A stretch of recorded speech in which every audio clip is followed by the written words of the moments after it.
చూస్తున్నాం కొమరంభీం జిల్లా ఆసిఫాబాద్ మండలానికి చెందిన బీసీ వెల్ఫేర్ హాస్టల్లో ఒక విషాదం అయితే చోటు చేసుకుంది. అయితే టీటీసీ చదువుతున్న తుర్రం వెంకటలక్ష్మి అనే ఒక 19 సంవత్సరాల యువతి ఒక విద్యార్థిని అయితే చనిపోవడం జరిగింది. ఎందుకు చనిపోయింది ఏంటి అని పూర్తి వివరాల్లోకి వెళ్తే కీలకంగా చూసుకుంటే ఈ బీసీ వెల్ఫేర్ హాస్టల్లో ఏదైతే ఆహార పదార్థాల కింద భోజనం పెడతారో ఆ భోజనం తిన్న కొద్దిసేపటికే తను కింద పడిపోవడం జరిగింది. వెంటనే కూడా తన తోటి విద్యార్థులు ఎవరైతే ఉన్నారో వాళ్ళందరూ కూడా హాస్పిటల్కి తీసుకువెళ్లడంతో అప్పటికే మరణించింది అనేటట్టు కొంత సమాచారం అయితే వినిపిస్తుంది.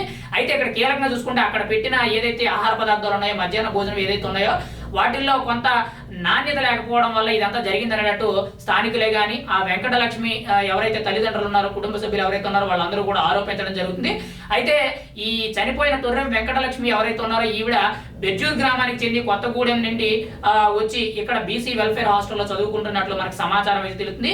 అయితే పెద్ద చదువులు చదవాలి, ఖచ్చితంగా నేను ఒక టీచర్నే కావాలి అనేటట్టు కుటుంబానికి దూరంగా ఉంటూ ఇలా బీసీ వెల్ఫేర్ హాస్టల్లో ఉంటూ చదువుకోవడం అయితే జరుగుతుంది. గత నెలలో కీలకంగా చూసుకుంటే వాంకిడి గ్రామానికి చెంది శైలజ అనే ఒక గిరిజన యువతి అయితే గురుకుల పాఠశాలలో చదువుకుంటూ ఇలా ఫుడ్ పాయిజన్ అయ్యి చనిపోవడం జరిగింది. దాదాపుగా 20 రోజుల పాటు ప్రాణాలతో కుట్టుమిట్టాడుతూ కూడా హైదరాబాద్ లోని గాంధీ హాస్పిటల్లో చనిపోవడం అయితే జరిగింది. అయితే ఆ ఘటన మరవక ముందే మళ్ళీ ఇంకొక ఘటన చోటు చేసుకోవడం చాలా బాధాకర విషయాన్ని మనం అయితే చెప్పుకోవచ్చు.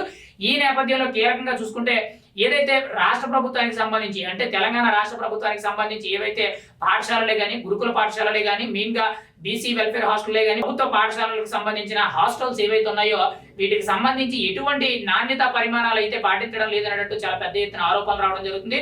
మెయిన్ గా ఫుడ్ పాయిజన్ అనేది చాలా పెద్ద ఎత్తున జరుగుతుంది. దీని మీద రాష్ట్ర ప్రభుత్వం ఎటువంటి నిర్ణయాలు తీసుకోకపోవడం, ఇప్పటికే కూడా రాష్ట్రంలో విద్యాశాఖ మంత్రి లేకపోవడంతో అధికారులందరూ కూడా చాలా నిర్లక్ష్యం వహిస్తున్నట్టు మనకైతే సమాచారం అయితే అందుతుంది. ఖచ్చితంగా ఈ ప్రభుత్వానికి సంబంధించిన పాఠశాలలు కానీ హాస్టల్స్ కానీ ఏవైతే ఉన్నాయో వాటి మీద విద్యాశాఖ తరపు నుంచి ప్రత్యేకించి కూడా ఒక కమిటీని నియమించి అసలు ఎటువంటి నాణ్యమైన భోజనం పెడుతున్నారు, వాళ్ళకి ఎటువంటి పరిణామాలతో కూడిన భోజనాలే కానీ మెయిన్ గా ఫెసిలిటీసే కానీ కల్పిస్తున్నారు అనేటట్టు ఖచ్చితంగా ప్రభుత్వ అధికారులు అయితే ఒక నివేదిక రెడీ చేసి ప్రభుత్వానికి అందజేయవలసిన అవసరం ఉంది అనేటట్టు చాలా మంది అయితే ఆరోపించడం జరుగుతుంది. ఏదేమైనా సరే ఇది దురదృష్టకరమైన విషయం మనం చెప్పుకోవచ్చు. గత 3-4 నెలల నుంచి కూడా రాష్ట్ర వ్యాప్తంగా అంటే తెలంగాణ రాష్ట్ర వ్యాప్తంగా కీలకంగా చూసుకుంటే ఇలాంటి పరిణామాలు అయితే చాలా పెద్ద ఎత్తున జరుగుతున్నాయని మనమే చూసాం.